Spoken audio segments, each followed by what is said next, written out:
来继续来看台中市有公车咧倒弯，共弄死当咧过大路的妈妈甲一个一岁外囡仔。为着要防止这个悲剧搁来发生，警方是来到车祸的现场，针对无让行人行过车辆来加强处理。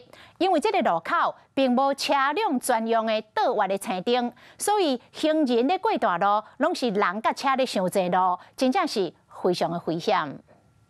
协会环境一套再来路口设立明旗，要掠无让行人的车。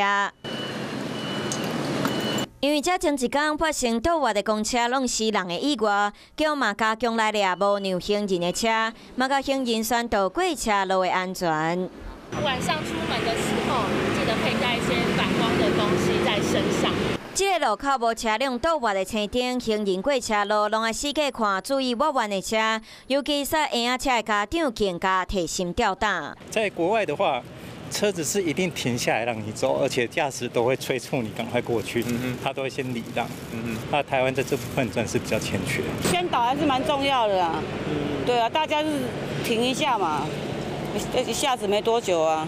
台中警方今年到今已经掠到汽机车无让行人3480件，将现场勘查，初步认为路顶和斑马线爱改善，无排除街道科技执法和倒弯的青灯。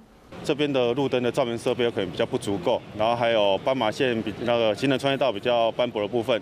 这个路口今年到今拢无发生车辆无让行人掉水的意外，不过一出代志都造成妈妈佮有婴仔拢过身。车祸现场边啊，佮有人放废水，顶悬写好好行，希望你介意才会花，嘛希望悲剧莫佮发生。